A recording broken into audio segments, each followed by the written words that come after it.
नमस्कार दोस्तों, आज हम लोग योगा और योगा अभ्यास का बारे में जानेंगे, इनके परिचय के बारे में जानेंगे। योगा और योगा अभ्यास के बारे में विस्तार पूर्वक हम लोग यहाँ पर पढ़ेंगे, जिसमें हम लोग इन बातों को जान सकते हैं। किन बातों को तो देखिए, सबसे पहले प्रस्तावना हम लोग पढ़ लेंगे, उसके बाद हम इसके क्या उद्देश्य और क्या सीखेंगे यहाँ पर हम लोग देखते हैं। योगा का अर्थ और सूत्रपात, मतलब योग के बारे में योगा क्या अर्थ है इसके बारे में समझ पाइएगा। इसके बाद योग की परिभाषा को समझ पाइएगा। योग के विषय में भ्रांतियाँ जो योग के में भ्रांतियाँ जो है वो उसके बारे में आप समझ पाइएगा। योग का आधार क्या है उसके बारे आप जान पाइएगा। योग के विकास का इतिहास के बारे आप जानिएगा। वैदिक काल में योग के बारे में जानिएगा। पूर्व प्राचीन काल में योग के बारे में जानिएगा। प्राचीन काल में योग के बारे में जानिएगा। इसके साथ साथ मध्य काल में योग क्या है उसको जानिएगा। आधुनिक काल में योग को जानिएगा। योग के मूल स्रोत की और प्रेरित करने वाले मनोवैज्ञानिक पहलुओं को जानिएगा। अष्टांग योग और राज योग के बारे में हम लोग यहाँ पढ़ेंगे और जानेंगे। योग का उद्देश्य एवं लक्ष्य, तो इसका उद्देश्य क्या है और लक्ष्य क्या है इसके बारे में हम लोग देखेंगे। तो योगी क्रियाएं क्या करे और क्या ना करे उसके बारे में जानिएगा। योग की धारणाएं में हम लोग देखेंगे। कर्म योग, भक्ति योग, राज योग, ज्ञान योग, इसके बारे में हम लोग जानकारी मिलेगा। योग के दो संप्रदाय, राज योग और हठ योग क्या है उसके बारे में हम लोग जानेंगे। स्वस्थ जीवनचर्या के लिए योगी क्रियाएं के बारे में जानेंगे। कुछ चुनिंदा योगी क्रियाएं के बारे में जानेंगे। आसन के बारे में जानेंगे। बंद के बारे में जानेंगे। क्रियाएं के बारे में जानेंगे। प्राणायाम के बारे में जानेंगे। और इसके बाद हम लोग सारांश में जाएंगे। उसके बाद इकाई के अंत में कुछ प्रश्न होगा, क्रियाकलाप होगा। तो हम लोग शुरुआत करते हैं प्रस्तावना के साथ। तो जैसा कि हम लोग जानते हैं, हर साल अंतर्राष्ट्रीय योग दिवस 21 जून को मनाया जाता है। 2022 में बनाया जाएगा, 2023 में बनाया जाएगा, इस साल भी बनाया जाएगा, अगले साल भी बनाया जाएगा और आने वाले सालों में भी जो है ये बनाया जाएगा। ये अंतर्राष्ट्रीय योग दिवस जो है सबसे पहले 2015 ईस्वी में बनाया गया था। 21 जून 2015 ईस्वी में इसको बनाया गया था। और ये जो है लगातार जो है 15 से जो है 2015 से लगातार 15 के बाद 16, 17, 18, 19, 20, 21, 22, 23 तो आया नहीं है, तो 22 तक ये जो है कि आज जो है 2022 का बनेगा। तो हम लोग यदि देखें तो कितना साल हो गया, तो 15 हो गया, 16, 17, 18, 19, 20, 21, 22, ये जो है 8वां साल है। 8वां योग दिवस जो है कि हम लोग समारोह बनाएंगे। तो हम लोग इसके साथ साथ अब हम लोग योगा के बारे में, इनके सारे बातों में जो है कि क्या इसके फ़ायदे, क्या लाभ, क्या नुकसान और किस प्रकार करना चाहिए। नुकसान तो है ही नहीं पहली बात, तो भी जो है कि हम लोग सारे बातों को जानने का प्रयास करेंगे। तो सबसे पहले प्रस्तावना है। प्रस्तावना को हम लोग पढ़ते हैं। प्रस्तावना में क्या है? इस तथ्य के बावजूद कि मनुष्य का तत्रूप स्वभाव आनंदमय होता है, जो मनुष्य का जो स्वरूप जो होता है ना वो आनंद रूप होता है, लेकिन बहुत सारे लोग जो है आज के समय में जो है उदास रहते हैं, बहुत ही उदास। लगता है पता नहीं क्या उसके साथ हो गया, पता नहीं उसके साथ क्या होने वाला है। हरदम जो है सोच में डूबा हुआ, हरदम जो है उदासी के ज़िंदगी में जीना, हर समय वेरी सैड, बहुत ही ज़्यादा उदास रहते हैं। लेकिन यदि उसको उदासी दूर करना है तो योग करना है। योग करिए, उदासी दूर करिए, हरदम खुश रहा करिए। यद्यपि प्राय व्यक्ति अपने इस मूल स्वभाव से इतने भटक जाते हैं, मतलब क्या है कि जो मूल स्वभाव जो है ना उससे बहुत ज़्यादा भटक जाते हैं। मतलब आनंदमय होना चाहिए, इंसान को जो है पूरा आनंदमय होना चाहिए, वो आनंदमय स्वभाव का होना चाहिए। लेकिन बहुत सारी चिंताएं, बहुत सारे जो है तकलीफ, बहुत सारे चीज़ को जो है सोच सोच के अपने जीवन को जो है कि दुखमय बना लेते हैं। और इसे जो है सुखमय बनाने के लिए हम लोग क्या करना चाहिए, तो योग करना चाहिए। व्यक्ति अपने इस मूल स्वभाव से इतने भटक जाते हैं कि वे अपनी पहचान अपने मन, अपने शरीर और पदार्थिक वस्तुओं के साथ कर लेते हैं। वे मौलिक सत्य की अवहेलना करते हैं और इस प्रकार इस अस्तित्व के पहचान से हम स्वयं को अपूर्ण, सीमित, दुखद और असहाय महसूस करते हैं। और हम लोग धीरे धीरे जो है कि हम लोग असहाय महसूस करते हैं। योग से लोगों को इस अज्ञान से दूर होने का मार्ग मिलता है। यदि हम लोग योग करते हैं तो इन सारे अज्ञानों से जो है दूर होने का मार्ग मिलता है और वे अपने वास्तविक दिव्य आत्म तत्व के प्रति सजग होने लगते हैं। इसका उद्देश्य किसी व्यक्ति को उन अपूर्णवता से मुक्त कराना और उन्हें उच्चतम वैश्विक आत्म तत्व में मिलाना है। मतलब क्या है कि यदि कोई व्यक्ति नियमित योग करता है, योग साधना करता है, आसन करता है और सारी प्रकार से जो है करता है। योग का मतलब ये नहीं कि आसन ही कर लेना है, सारी क्रियाएं ही कर लेना है या एक्सरसाइज कर लेना ही योग नहीं है। योग जो है वो सारी क्रियाएं हैं, लेकिन मानसिक क्रियाएं भी हैं मानसिक क्रियाएं के साथ साथ वो जो है कि विकास की क्रियाएं भी हैं। कोई व्यक्ति यदि अपने आप को आनंद में रखता है, खुश में रखता है, दुखी नहीं रखना चाहता है, तो उसे योग जो है करना चाहिए। योग के जो लिखे हुए बातों को उसको फॉलो करना चाहिए, उन बातों को देखना चाहिए, हर दिन जो है कि थोड़ा प्रैक्टिस योग में करना चाहिए। योग से मनुष्य को उसके पशुत्व से मुक्त करके पूर्णतः बुलंदियों तक ले जाने का तकनीकें ही नहीं मिलती। मतलब क्या है, मनुष्य जो पशु तत्व है, मतलब जानवर से जो है इंसान की ओर लेके जाता है, अच्छे व्यक्तित्व को विकसित करता है, बुलंदियों की ओर लेके जाता है। कौन लेके जाता है? योग लेके जाता है। बल्कि जीवन का मार्ग भी इससे प्रशस्त होता है। यदि आप खुश रहिएगा, आप आनंद में रहिएगा, तो आप जो है अच्छा सोच सकते हैं। जब अच्छा सोच सकते हैं तो अच्छा विचार आएगा आपके मन में। जब आपका विचार अच्छा आएगा तो आप जो समाज के लिए अच्छा करेंगे, अपने के लिए अच्छा करिएगा, अपने परिवार के लिए अच्छा करिएगा, और जब सबके लिए जब अच्छा करिएगा तो देश की भलाई होती है, उस समाज की भलाई होती है, लोगों की भलाई होती है, आप भी खुश हुए और पूरी जो है संसार को भी जो आपने अपना योगदान दिया। योग जीवन का वह पथ है जिसमें शांति, प्रशांति, सामंजस्य और स्वास्थ्य, प्रेम और आनंद, परिशुद्धता और समता निहित होती है। इस प्रकार के आनंद में जीवन के लिए यह प्रेरणा किसी मनुष्य रूपी जीव का अविवेकी प्रयास नहीं है। यह प्रेरणा विवेक, समस्त प्रसन्नता और सामंजस्य की ही समझ है तथा प्रसन्नता बढ़ाने की अनुकूल मानक प्रणाली का एक व्यवहारिक पहलू है।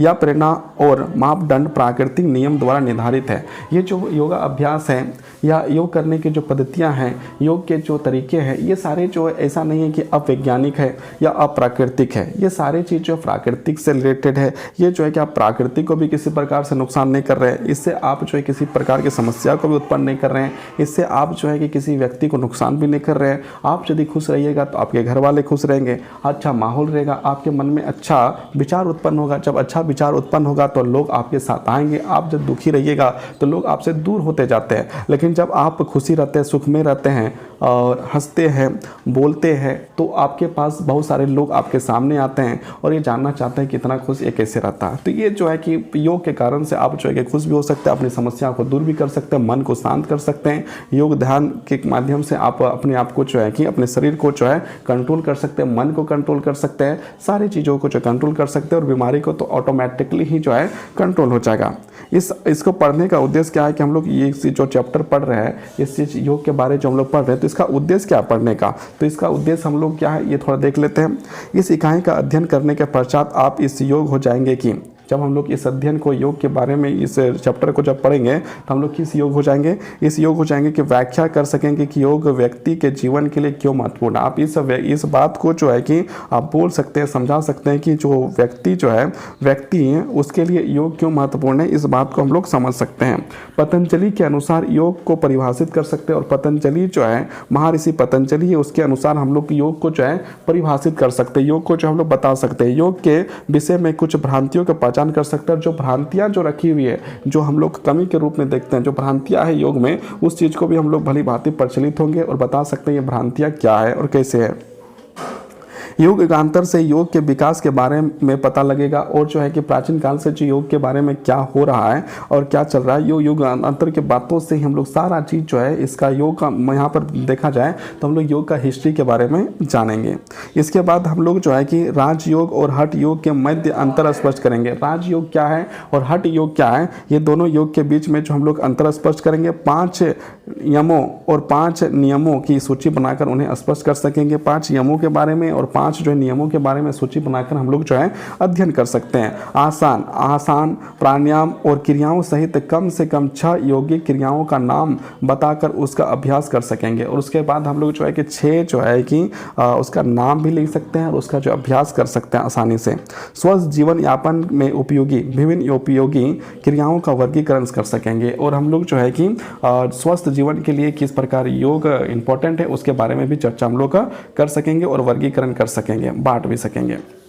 योग अर्थ तथा सूत्रपात है ना, यहाँ पर हम लोग का योग का अर्थ के बारे में हम लोग यहाँ पढ़ेंगे, योग के बारे में और इसके सूत्रों के बारे में हम लोग यहाँ पर अध्ययन करेंगे। योग शब्द संस्कृत के मूल क्रिया युज से बना है। योग शब्द जो है कि संस्कृत की मूल क्रिया क्या है, युज शब्द से बना है। युज का अर्थ होता है जोड़ना, युज का अर्थ होता है जोड़ना। युजते अनेका इति योगा। योग जोड़ने संबंध करने का कार्य करता है। वे कौन से तत्व हैं जो संबंध होते हैं? प्रारंभिक अर्थ में यह कहा जा सकता है कि इसमें व्यक्ति विशिष्ट सतत्व का समष्टि स्वरूप के साथ मेल है, अर्थात यह एक अहंकारपूर्ण व्यक्तित्व का एक सर्वव्यापक शाश्वत और यथार्थ की आनंदमय अवस्था के रूप में विस्तार है। पतंजलि का योग दर्शन भारतीय 6 दर्शनों में से एक है। भारतीय 6 दर्शन जो है उसमें से एक पतंजलि योग दर्शन है। पतंजलि का एक महान ऋषि थे, जो पतंजलि थे वो एक महान ऋषि थे जिन्होंने लगभग 4000 वर्ष पूर्व, जैसा कि कुछ प्रसिद्ध पाश्चात्य इतिहासकारों ने बताया है, 4000 वर्ष पूर्व योग की आवश्यक विशेषताओं और सिद्धांतों जो पहले योग उपनिषद में रूप में थे को सूत्रों के रूप में संकलित किया, जो योग के क्षेत्र में एक महान योगदान था। पतंजलि के अनुसार योग मन पर विजय प्राप्त करने की एक चेतन क्रिया है। यहाँ पर पतंजलि ने कहा है कि योग जो है कि मन पर विजय प्राप्त करने का जो है, मन पे विजय प्राप्त करने का जो है एक चेतन प्रक्रिया है। अब यहाँ पर पतंजलि 400 पहले की बात है, और उससे पहले भी, पतंजलि से पहले भी योग होता था, जो हम लोग उपनिषदों में जो है, उपनिषदों में यदि देखा जाए, वहाँ पढ़ा जाए तो वहाँ पर हम लोग जो है कि उपनिषद में योग के बारे में बताया गया है, वेदों में जो है कि योग के बारे में बताया गया है। तो पतंजलि ने क्या किया? तो पतंजलि जो है, महाराज जी, महर्षि पतंजलि जी ने योग को जो है कि सही कर्म से उसे बांधने का प्रयास किया और लोगों तक पहुँचाने का जो है काम पतंजलि जी ने किया। भगवत गीता और उपनिषद में वर्णित योग का क्षेत्र काफ़ी व्यापक है। जो भगवत गीता है और उपनिषद है उसमें बहुत ज़्यादा जो योग के बारे में कहा गया है। स्वामी विवेकानंद ने कहा है, या योग किसी की कायिक अस्तित्व के विकास को किसी एकल जीवन अवस्था कुछ महीने या थोड़े से घंटों से संप्रेरित करने का एक साधन है। साधारणतः समस्त सृजन में प्राकृतिक या अचोत क्रियाएं के कारण ही विकास की प्रक्रिया चलती है, किंतु इस प्राकृतिक विकास में हजारों और लाखों वर्ष लग जा सकते हैं। पशुओं में यह लंबी और जटिल प्रक्रिया होती है। मनुष्य को विवेक, शक्ति, चेतन, सोचने विचारने का संकाय, मन, बुद्धि और समुचित रूप से विकसित स्वैच्छिक नियंत्रण प्रणाली उपलब्ध है, जो इस विकास वृद्धि के तीव्रता ला सकती है। योग वह व्यवस्थित चेतन प्रक्रिया है जिससे मनुष्य के विकास की प्रक्रिया बहुत कम समय से पूरी की जा सकती है। मतलब क्या है कि मनुष्य की जो आवश्यकताएं हैं उसे जो है वो पूरी किया जा सकता है, उसके विकास में जो है कि सहयोग कर सकता है। कौन कर सकता है? योग कर सकता है। श्री अरविंदो शारीरिक, मानसिक, बौद्धिक, भावनात्मक और आध्यात्मिक स्तरों का चहुमुखी व्यक्तित्व का विकास पर जोर देते हैं। मतलब अरविंद जो है महाराज श्री अरविंद जी जो है उनने कहा कि शारीरिक, मानसिक, बौद्धिक, भावनात्मक और आध्यात्मिक स्तरों से चरमुखी विकास यदि कोई कर सकता है तो योग कर सकता है। योग से उसका तात्पर्य है व्यक्ति के अव्यक्त क्षमताओं को विकास द्वारा आत्मपूर्णता की ओर से व्यवस्थित करना। यह एक ऐसी प्रक्रिया है जिससे कमियों और अपूर्णता दूर हो जाती है और व्यक्ति का एक महानतम रूप में रूपांतरित हो जाता है। इस प्रकार योग किसी व्यक्ति की उसके विकास की पूर्णता तक पहुंचाने का एक प्रसिद्ध एक क्रमबद्ध प्रक्रिया है। इस विकास से व्यक्ति की चेतना उच्च स्तर पर जीना सीख जाता है। जो व्यक्ति योग करता है, जो ध्यान करता है, ध्यान मुद्राएं करते हैं, आसन करते हैं और जो है योग की विभिन्न प्रक्रियाओं को फॉलो करते हैं, तो उनको जो है कि जो निम्न व्यक्तित्व से विकसित व्यक्तित्व की ओर चल जाता है, नीचे से उच्च की ओर चल जाता है। सारा चीज़ का जो है विकास चरमुखी विकास होता है। अरविंदो जी का जो है ये मानना था। इस प्रकार योग व्यक्तित्व के चरमुखी विकास और वृद्धि का मानसिक सर्वोधन की कुंजी है। यहाँ पर जो अरविंद जी कहते हैं कि जो ये योग है वो जो है व्यक्तित्व का चहुमुखी विकास करने का काम करता है और साथ साथ में ये मानसिक सर्वोधन की एक कुंजी है। योग का परिभाषा हम लोग देखते हैं। योग की परिभाषा क्या है? योग मन पर विजय प्राप्त करना। योग मन पर विजय प्राप्त करना, जैसा कि पहले बताया गया है कि पतंजलि ने अपने द्वितीय सूत्र में योग को योगा चित्त निरोति योग सूत्र 1.2 के रूप में परिभाषित किया है। योग मन की नियंत्रित करने की प्रक्रिया है। नियंत्रण में दो पहलू होते हैं, किसी वांछित विषय अथवा वस्तु को ध्यान को एकाग्र करने की शक्ति और लंबे समय तक शांत रहने की क्षमता। पहले पहलू यानी एकाग्रता को हम विकसित कर रहे हैं, किंतु मनुष्य की दूसरी क्षमता मौन और शांत रहने के कार्य कभी कभी ही हो पाता है। इसलिए योग के इस दूसरे पहलू पर मुख्य रूप से जोर दिया गया है। योग वशिष्ठ जो योग को सर्वोत्तम ग्रंथ है, मन ना प्रश्नोमाई योगो इतियम, योग मन को शांत करने का एक कुशल उपाय है। यह मन से उठने वाले विचारों भावनाओं को रोकने की एक कठोर यांत्रिक या स्थूल प्रक्रिया नहीं, बल्कि कुशल या सूक्ष्म प्रक्रिया है। योग मन पर नियंत्रण स्थापित करने का एक कौशलपूर्ण विज्ञान है। यह एक पूर्णता की अंतिम स्थिति तक पहुंचने की एक प्रक्रिया अथवा एक तकनीकी के रूप में विख्यात है। किंतु योग उच्च शक्ति और क्षमताओं की स्थितियों के रूप में परिभाषित किया गया है और इसे मौन की अंतिम स्थिति के रूप में भी कहा गया है। इसके अतिरिक्त योग को समस्त रचनात्मक कार्यों की शक्ति के रूप में भी वर्णित किया गया है और स्वयं में यह एक सृजन भी है।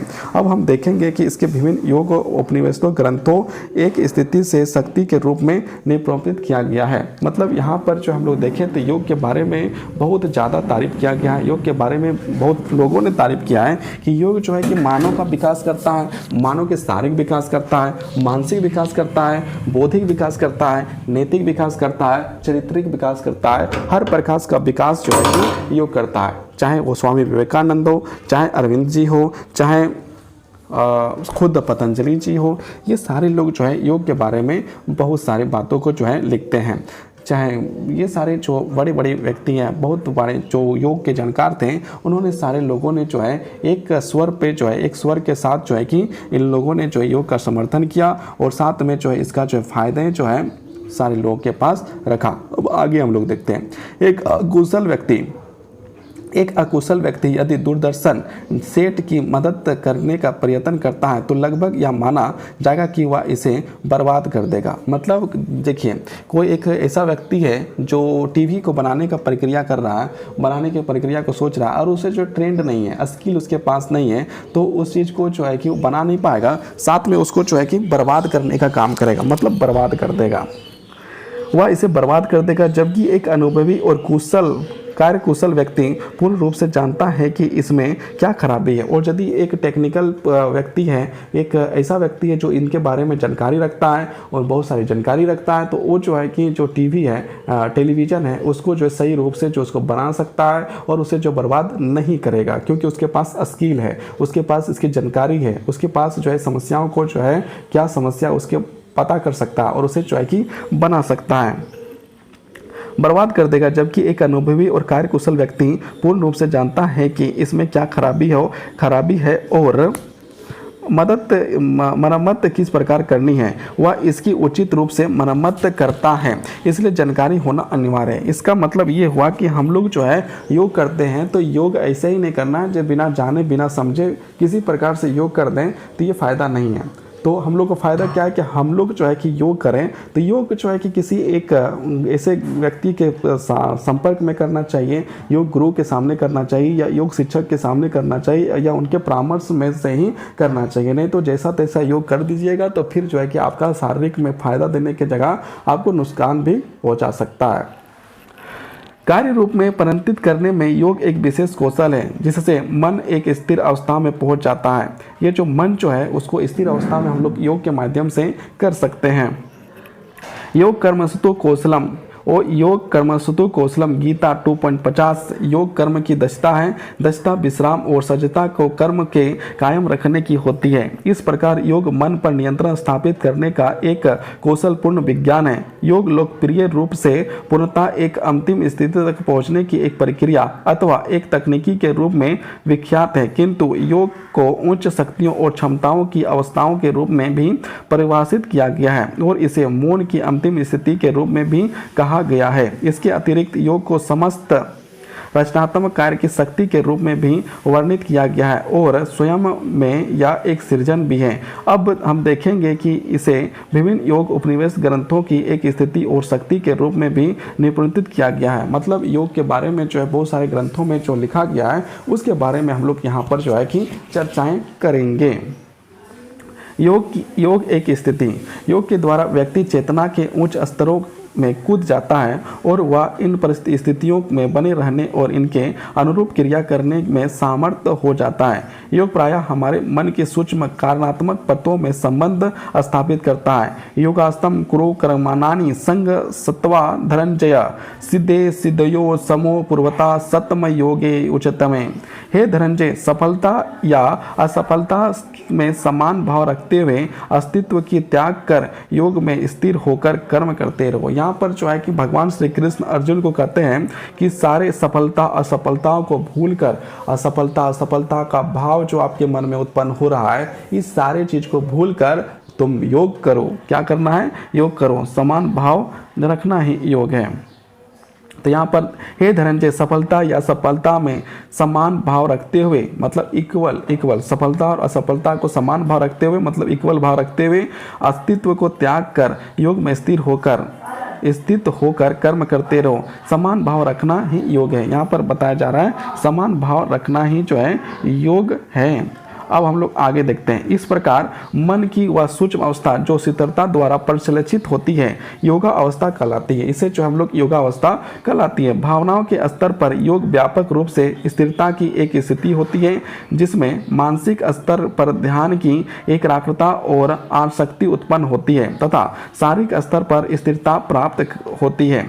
इसमें शरीर और मन का स्वयं समन्वय स्थापित होने के कारण ही व्यक्ति की पूर्णता आ जाती है। मतलब क्या? शारीरिक और मानसिक मन को जो कंट्रोल कर लिया, अपने शरीर को कंट्रोल कर लिया, तो व्यक्ति जो है उसकी सफलता से उसे कोई नहीं रोक सकता है। इस प्रकार योग है। हम लोग यहाँ पर जो है योग के कुछ प्रकार दिया गया उसको देखते हैं। पहला है मन को शांत रखकर स्वयं को एकाग्र करने की प्रक्रिया। मतलब मन को शांत रखने के लिए मन को शांत करके खुद को जो है कि आप एक मतलब अपने आप को जो है कि अंदर ध्यान करने की एक प्रक्रिया है। मन की उच्च सूक्ष्म पत्तों की स्थितियां हैं। मनुष्य और प्रकृति की रचनात्मक शक्ति का भी योग कहा जाता है।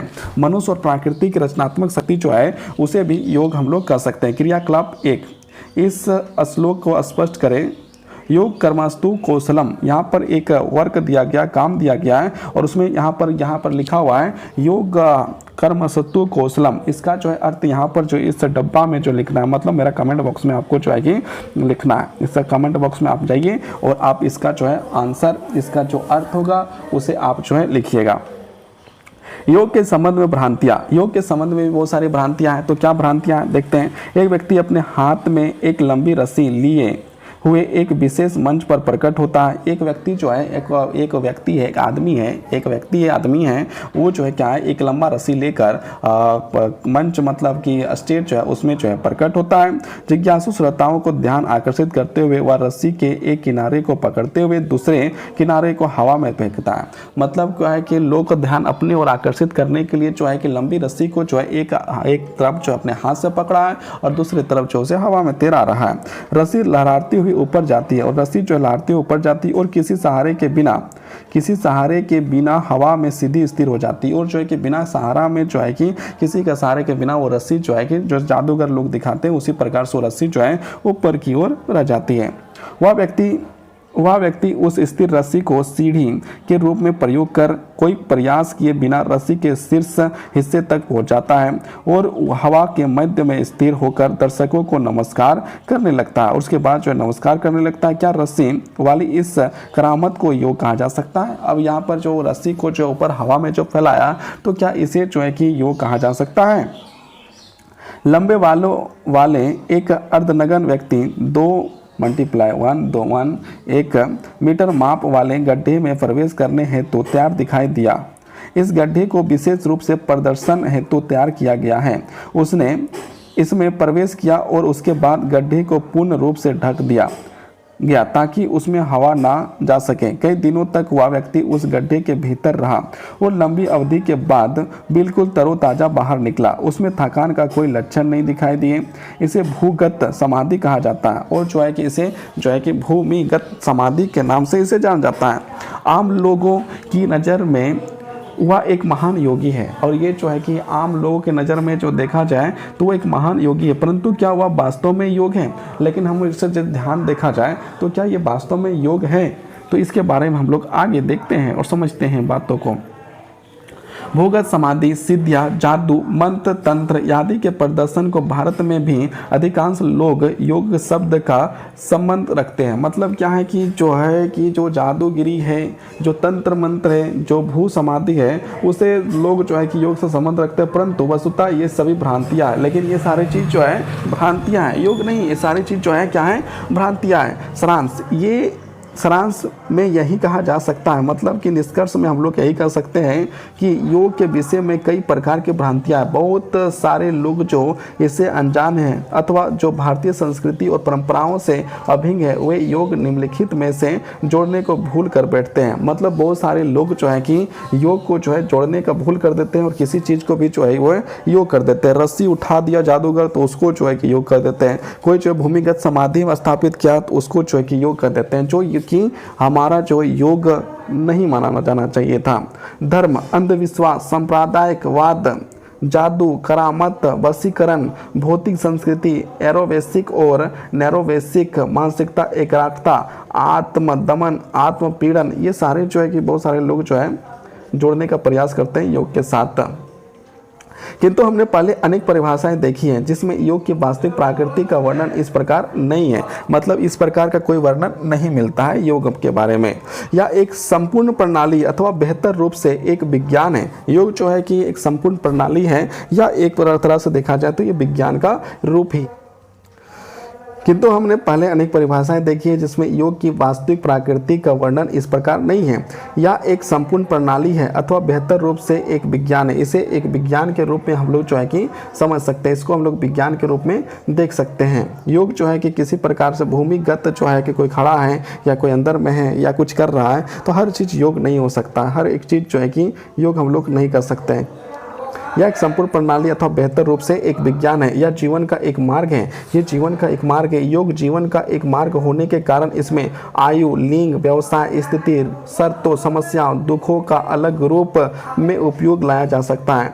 योग का प्रयोग कोई भी प्रत्येक मनुष्य व्यक्तिगत, व्यावसायिक, सामाजिक, पारिवारिक अथवा आध्यात्मिक रूप से कर सकता है। योग का यदि कोई प्रयोग करना चाहता है तो प्रयोग इसका जो है कहाँ पर कर सकता है, व्यक्तिगत रूप से कर सकता है, व्यावसायिक रूप से कर सकता है, सामाजिक रूप से कर सकता है, पारिवारिक रूप अथवा आध्यात्मिक रूप से भी योग का जो है कि काम कर सकता है। योग का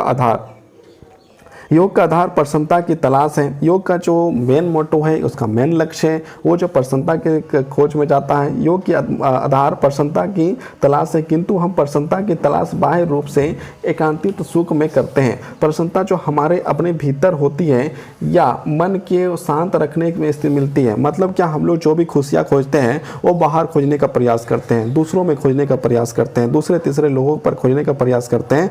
लेकिन हम लोग को जो वास्तविक खुशियाँ जो हमारे भीतर जो हमारी खुशियाँ हैं वो हम लोग जो है कि नहीं देखते हैं। प्रसन्नता तो हमारे अपने भीतर ही होती है, या मन को शांत रखने से मिलती है, या विचारों से विहीन स्थिति होती है, या आनंद, स्वतंत्रता, ज्ञान और रचनात्मक की स्थिति होती है। उपनिषदों में यह भी उल्लेख मिलता है कि मौन साधना की मूल स्थिति समस्त सृष्टि सृजन के होतक हेतुक कार्यात्मक स्थिति होती है। जो लोग उस व्यापक और अस्थायी प्रसन्नता और आनंद की तलाश में रहते हैं, जो लोग ज्ञान को प्राप्त करना चाहते हैं, जो एकदम स्वतंत्र रहकर अधिक से अधिक रचनात्मक बनने की इच्छा रखते हैं, उनका एकमात्र उद्देश्य रहता है कि वे एकदम पूर्ण मौन की स्थिति में पहुंच जाए। यह स्थिति होती है जहाँ विचारों के लिए कोई स्थान नहीं होता है। ये जो मौन स्थिति जो होती है कि वो विचारों का कोई स्थान नहीं होता है, एकदम साफ जगह शांति शांति शांति होता है, जहाँ विचारों का कोई स्थान नहीं होता है। और या तब होता है जब हम स्वयं को उस आनंद में आंतरिक बोध का सामंजस्य स्थापित कर लेते हैं। हम लोग जो है कि यदि सामंजस्य स्थापित कर लेते हैं और हम लोग जो है अपने आप को शांत कर लेते हैं, अपने विचारों को शांत कर लेते हैं, अपने आप को शांत कर लेते हैं, अपने आप को कंट्रोल कर लेते हैं, तो वास्तव में आपने योग करने के जो है कि सारी विधियों को सीख लिया है। अब क्रियाकलाप 2 है। योग संबंधी कम से कम 2 भ्रांतियों को विषय के बारे में विचार प्रकट करिए। तो यहाँ पर 2 भ्रांतियाँ हैं। एक जो जादूगर का भी मिल गया, ऊपर में लिखा हुआ है जादूगर जो रस्सी उठाता है, और एक जो है भूमिगत जो हो जाता है। ये 2 भ्रांतियाँ ही हैं, योग नहीं, इसे भ्रांतियाँ कह सकते हैं। योग के विकास का इतिहास। योग के विकास का इतिहास योग प्रणाली से है। यहाँ पर योग के विकास का इतिहास के बारे में हम लोग यहाँ पर पढ़ेंगे। तो यहाँ पर देखते हैं योग के विकास का इतिहास क्या है। योग का आशय उस प्राचीन योग प्रणाली से है जिसे पतंजलि ने योग सूत्र से निरूपित किया है। मतलब क्या है कि जो हम लोग यहाँ पर जो है कि योग सूत्र में जो है इसको बनाने का काम किया। पतंजलि ने अष्टांग योग प्रणाली के बारे में बताया है कि जिसके अंतर्गत समग्र आध्यात्मिक विकास पर जोर दिया गया है, जिसमें नीति शास्त्र, यम व नियम, आसन, प्राणायाम, इंद्रियों पर नियंत्रण, प्रत्याहार, एकाग्रता, धारण, ध्यान और समाधि शामिल हैं। इसमें एक संपूर्ण और सामयिक आध्यात्मिक परिश्रम प्रणाली सम्मिलित होती है। यह उल्लेखनीय है कि प्राचीन योग महान वैदिक परंपरा का हिस्सा रहा है। पतंजलि ने तो बाद में इस शिक्षा का संकलन किया। मतलब जो योगा है, योग जो था पहले से ही था, सिर्फ जो है कि पतंजलि ने जो है कि जो बिखरा हुआ चीज को था उसे जोड़ने का काम किया है। योगिक शिक्षा के अंतर्गत पतंजलि योग के समस्त पहलू शामिल हैं, जो पतंजलि से पहले वाले साहित्य में विद्वान थे। मतलब पतंजलि से पहले भी जो साहित्य है उसमें जो है योग के बारे में बताया जाता है। जैसे पुराण, महाभारत, उपनिषद, जिसमें पतंजलि का नाम बाद में आता है। योग का प्रणेता हिरण्यगर्भ को बताया गया जाता है। हिरण्यगर्भ को जो है योग का जो है कि प्रणेता बताया जाता है, मतलब अगुवा बताया जाता है, जो ब्रह्मांड में रचनात्मक और विकास मूलक शक्ति को निरूपित करता है। मतलब हिरण्यगर्भ जो है उसे योग का प्रणेता मतलब क्या था, अगुवा, इसको माना जाता है। पतंजलि से पहले इसको जो है माना जाता है। योग को और अधिक पीछे जाकर ऋग्वेद में भी ढूंढा जा सकता है। यदि हम लोग और पीछे जाएं तो हम लोग जो है कि कहाँ पर जा सकते हैं, योग को जो है कि हम लोग और पीछे जाकर जो है ऋग्वेद में भी ढूंढा जा सकता है, जो सबसे प्राचीन हिंदू ग्रंथ है। ऋग्वेद जो है कि जो हम लोग देखा जाए तो सबसे प्राचीन हिंदू ग्रंथ है, जिसमें हमारे मन की अंतर्दृष्टि को सत्य अथवा वास्तविक के प्रकाश के साथ संबंध रखने की बात कही गई है। प्राचीन काल में योग गुरुओं में अनेक प्रसिद्धि ऋषियों का नाम लिया जा सकता है, जैसे वशिष्ठ, ज्ञानवल्लभ, जैगिसव और योगी के जो योगेश्वर कहलाते हैं वह स्वयं श्री कृष्ण है, जो भगवत गीता के नायक हैं। भगवत गीता के योग शास्त्र भी कहा जाता है। जो भगवत गीता है उसे योग शास्त्र के रूप में भी माना जाता है, जिसके अंतर्गत योग का प्रमाणिक कार्य उपलब्ध है।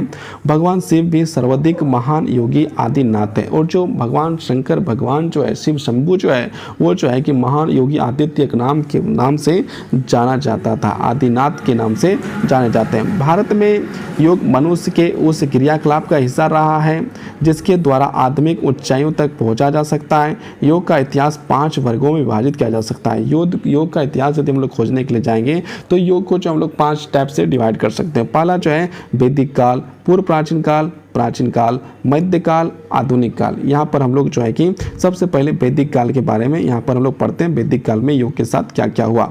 वैदिक काल, वेद रचनाएं विश्व में सबसे प्राचीन ग्रंथ है। यदि वेद रचनाओं को हम लोग देखते हैं तो वेद रचना में जो है कि सबसे प्राचीन ग्रंथ जो माना जाएगा, सबसे प्राचीन ग्रंथ वो ऋग्वेद है, और ऋग्वेद भी जो वेद ही है, और वेद जो है सबसे प्राचीन विश्व का सबसे प्राचीन ग्रंथ है। संस्कृत शब्द वेद का अर्थ है ज्ञान और ऋग, मतलब ज्ञान और ऋग का आश्रय प्रशंसा से है। इस प्रकार ऋग्वेद ऐसी संरचनाओं का संकलन है जिसमें सर्वशक्तिमान की प्रशंसा की गई है। मतलब जो है ऋग्वेद जो है ना, सर्वशक्तिमान जो है उसे प्रशंसा किया गया है। एंड 3 वेद हैं। यजुर्वेद यज्ञ का ज्ञान देता है, सामवेद ज्ञान का ज्ञान देता है, अर्थवेद अर्थत्व का ज्ञान देता है, पैसा वैसा कमाना का ज्ञान देता है। वैदिक काल ब्रह्मांड उच्चतम को प्राप्त करने के साधन थे, ज्ञान या श्रुति, जिन्हें ध्यान के माध्यम से लिया जाता है। इसमें 3 योग शामिल हैं, मंत्र योग, प्राण योग और ध्यान योग। यहाँ पर जो है कि 3 योग यहाँ पर शामिल, जिसमें से एक हो गया मंत्र योग हो गया, दूसरा प्राण योग हो गया, तीसरा ध्यान योग हो गया। मंत्र योग क्या है? मंत्र योग जिसमें मंत्रों को निहित शक्ति के कारण मंत्र मन के रूपांतरण के उपकरण के रूप में सक्रिय हो जाती है। उसके बाद यहाँ पर प्राण योग है। प्राण योग क्या है? प्राणायाम के द्वारा जीव तंत्र का बल और शक्ति प्राप्त होता है। मतलब सांस जो हम लोग लेते हैं छोड़ते हैं उसे तो प्राणायाम करते हैं, वो जो है कि है। उसके बाद ध्यान योग है। घी शब्द का आश्रय बुद्धि या मेघा से है। मतलब घी शब्द का यदि हम लोग देखें तो इसका अर्थ यदि निकालें तो इसका मतलब होता है बुद्धि या मेघा से होता है। जो ध्यान शब्द का मूल है घी, यानी बुद्धि मन का आंतरिक भाग है जिसके माध्यम से हमें शाश्वत सत्य का स्वीकार करने का सामर्थ्य मिलता है। घी अथवा बुद्धि का एक संवर्धन मुख्य रूप से विवेक संकाय है जो लोग और वेदांत की प्रमुख विशेषताएं होती हैं। मन को एकाग्र करके एक स्थान विचार पर स्थिर कर लेना ही ध्यान है। ध्यान वह अवस्था है जिसमें एकाग्र मन को वृत्तियों से तेल कि अनवरत पावन धारण की तत्र एकमात्र धारणा के इर्द गिर्द प्रवाहित होने लगती है और इसके पश्चात मानसिक योग्यताएं मानस में कोई भी बाहरी वस्तु मौजूद नहीं होती है। ध्यान की 5 विशेषताएं होती है। ध्यान की यदि हम लोग देखें तो उसकी जो है कि 5 विशेषताएं होती है। एकल विचार, सहजता, धीरता, सहजता, सहज विस्तार। मन की कोई भी अवस्था जिसमें ये 5 विशेषताएं होती है उसे कहा जा सकता है कि वह ध्यान से अवस्था में है, ध्यान की अवस्था में है। मैत्रेयानी उपनिषद में योग को पड़ंग योग कहा गया है, यानी 6 अंगों पर स्पष्टांग की समृद्धि प्रणाली। मैत्री यानी उपनिषद में इसे इस प्रकार वर्गीकृत किया गया। पहला श्वसन नियंत्रण प्राणायाम, मतलब हम लोग सांस लेते हैं छोड़ते हैं, लेते हैं छोड़ते हैं। दूसरा इंद्रिय नियंत्रण, मतलब इंद्रियों को आप हम जो है कि योग के माध्यम से नियंत्रण कर सकते हैं। ध्यान, एकाग्रता, तर्क तथा अंतर्ज्ञान या अनुभवतीत ज्ञान नित्य अवस्था, समाधि, कोष्ठनिषद 2.5.4 के अनुसार योग एक ऐसी अवस्था है जिसमें हमारी समस्त इंद्रियां वश में हो जाती है। योग एक ऐसी अवस्था है जिसमें हम लोग जो है कि समस्त इंद्रियों को अपने वश में कर सकते हैं और हो जाती है, यानी इंद्रियों पर और मन पर पूर्ण नियंत्रण योग के माध्यम से हम लोग जो है कर सकते हैं। इसके बाद हम लोग देखते हैं 1.4 2.2 पूर्व प्राचीन काल में योग का सर्वाधिक असाधारण ग्रंथ है भगवत गीता, जिसकी रचना ईसा के लगभग 5000 वर्ष पूर्व हुई थी। भगवत गीता के अनुसार ईश्वर से मिलने के 4 मार्ग हैं। इन्हें इस प्रकार के निरूपित किया गया है, जैसे श्रेष्ठ कर्म योगा, श्रेष्ठ श्रद्धा उपासना भक्ति योग, श्रेष्ठ परिसिद्धो ज्ञान योग तथा संकल्प शक्ति योग राज योग। इस प्रकार के जो है कि संकलित किया गया है। भगवत गीता में 18 अध्याय है। भगवत गीता में कितने अध्याय है? 18 अध्याय है। प्रत्येक अध्याय में योग कहलाता है। प्रत्येक अध्याय को जो है हम लोग योग कहते हैं। प्रत्येक अध्याय में अंतिम सत्य तक पहुंचने का मार्ग योग का मार्ग ही है। भगवत गीता में मानव अस्तित्व, आत्मा की अमरता और ईश्वर के साथ हमारे शाश्वत संबंध के बारे में विशेष ज्ञान मिलता है। यह ज्ञान किसी अपवाद के बिना हम सब के लिए है, और ये जो है कि भगवत गीता में जो ज्ञान मिलता है ये बिना अपवाद का सबके लिए है, सबके लिए। अब हम लोग देखते हैं 1.4.3 प्राचीन काल के दौरान, यानी लगभग 2री शताब्दी में पतंजलि ने योग सूत्र लिखे थे। 2री शताब्दी में जो है कि जब देखा जाए प्राचीन काल के दौरान, यानी लगभग 2री शताब्दी में पतंजलि जी ने योग सूत्र लिखे, जिसमें 196 सूत्र हैं, जिसमें मानव जीवन के लक्ष्य तक पहुंचने के लिए 8 सोपान 8 अष्टांग निरूपित हैं, जो जन्म और मृत्यु के दुखों से मुक्ति का मार्ग है। इसे राजयोग यानी संकल्प या शक्ति का योग भी कहा गया है। इसका संक्षिप्त विवरण उपखंड 1.5 में किया गया है। मतलब क्या है कि सबसे पहला बात यदि देखा जाए तो पतंजलि जी ने जो पहले से योग चलता आ रहा था, जो अलग अलग तरीके को उसे एक जगह में स्थापित किया, एक साथ जोड़ने का प्रयास किया, और जोड़ के जो है कि उन्होंने जो है अष्टांग योग नामक एक किताब लिख के और उसमें सारी जानकारी दिया, और जानकारी देने के बाद जो है उसमें 196 सूत्र दिया। और ये जो सारी जो घटनाएं हुई थी वो कब हुई थी? तो ये घटनाएं जो हुई थी वो कब हुई थी? 2री शताब्दी में। बुद्ध का अनुमोदन भी इसी काल में हुआ था, मतलब बुद्ध का भी जन्म इसी में हुआ था, जिन्होंने हमें अष्ट मार्ग की शिक्षा दी तथा जिसमें ध्यान पर विशेष जोर देने का काम किया। मतलब क्या है कि बुद्ध जी ने भी जो है अष्ट मार्ग की शिक्षा दी और साथ में ध्यान पर जो है विशेष ध्यान दिया। विपासना भारत की सबसे प्राचीन तकनीकी है। लंबे समय तक मानवता के लिए जिसका विलोप हो गया था, उसे गौतम बुद्ध ने 2500 वर्ष में से भी अधिक पूर्व पुनर्जीवित किया। विपासना शब्द का अर्थ है चीजों को उसी रूप में देखना जैसे वह वास्तव में होती है, या आत्म परीक्षण द्वारा स्वयं को परिशोधित करने की प्रक्रिया है। इसकी शुरुआत मन की एकाग्रता करने हेतु समान श्वसन क्रिया द्वारा होती है। इसमें गहन एकाग्रता के साथ व्यक्ति और शरीर और मन का परिवर्तनशील प्रकृति का अवलोकन करता है और आगे बढ़ता रहता है तथा अस्थायी और दुखपूर्ण जीवन के शाश्वत सत्य की अनुभूति करने लगता है। जैन धर्म के प्रत्याहार और ध्यान योग का दो प्रमुख खंड है। उसमें भी यदि हम लोग जैन धर्म में जाते हैं तो प्रत्याहार और ध्यान योग दो प्रमुख खंड जो है माना जाता है। अब हम लोग मध्यकाल में जाते हैं। मध्यकाल में योग बुद्ध ने लगभग 6ठी शताब्दी में पूरे उपमहाद्वीप में ध्यान को लोकप्रिय बनाया था, किंतु इसमें एक बात पर सहमति नहीं है कि कोई व्यक्ति ध्यान के माध्यम से आदमी क्रिया तत्काल नहीं कर सकता। ध्यान के लिए सबसे पहले स्वयं को तत्पर रखना होता है। 6ठी शताब्दी में जब बौद्ध धर्म का प्रभाव में कमी आ गई थी तो मत्स्येंद्रनाथ और गोरखनाथ जैसे कुछ महान योगियों ने इस पद्धति को परिशोधित किया। इस अवधि के दौरान हठ योग से संबंधित कई ग्रंथों की रचना की गई। इस अवधि में जो प्रमुख ग्रंथ लिखे गए उसमें स्वात्मा राम द्वारा रचित योग प्रदीपिका, श्रीनिवास योगी द्वारा रचित रेडर संहिता, एक संवात्मक ग्रंथ श्रीनिवास योगी द्वारा रचित हठनावाली जिसमें योग के साथ साथ आयुर्वेद पर भी विमर्श किया गया, मतलब विचार किया गया, नित्यानाथ द्वारा भी रचित सिद्ध सिद्धांत पद्धति आदि शामिल हैं। गुरु गोरखनाथ को नाथ संप्रदाय का प्रणेता माना जाता है और यह कहा जाता है कि 9 नाथ और 84 सिद्धों का मानव के रूप में विश्व में योग और ध्यान का संदेश प्रसारित करने पर प्रयोजन यौगिक आविर्भाव हुआ है। वे यही योगी थे जिन्होंने मानव को समाधि में अवगत कराया। कहा जाता है कि गुरु गोरखनाथ ने कई पुस्तकों की रचना की, जैसे गोरख संहिता, गोरख गीता और योगाचिंतन। ये सारे जो है गोरखनाथ जी ने किया था। इसके बाद आधुनिक काल में योग श्री अरविंदो द्वारा रचित समन योग अथवा पूर्ण योग का दिव्य शक्ति के रूप में संपूर्ण संपन्न पर जोर दिया है, जो दिव्य शक्ति का मार्ग ताकि व्यक्ति का रूपांतरण हो सके। श्री रामकृष्ण परमहंस जी भक्ति योग और दिव्य प्रेम के मार्ग का समर्थन करते हैं। रामकृष्ण के विचार से सभी धर्म मानव मन की विदित इच्छाओं को संतुष्टि है तो ईश्वर के विभिन्न रूपों का प्रकटीकरण रामकृष्ण का आधुनिक विश्व के लिए सबसे बड़ा योगदान है।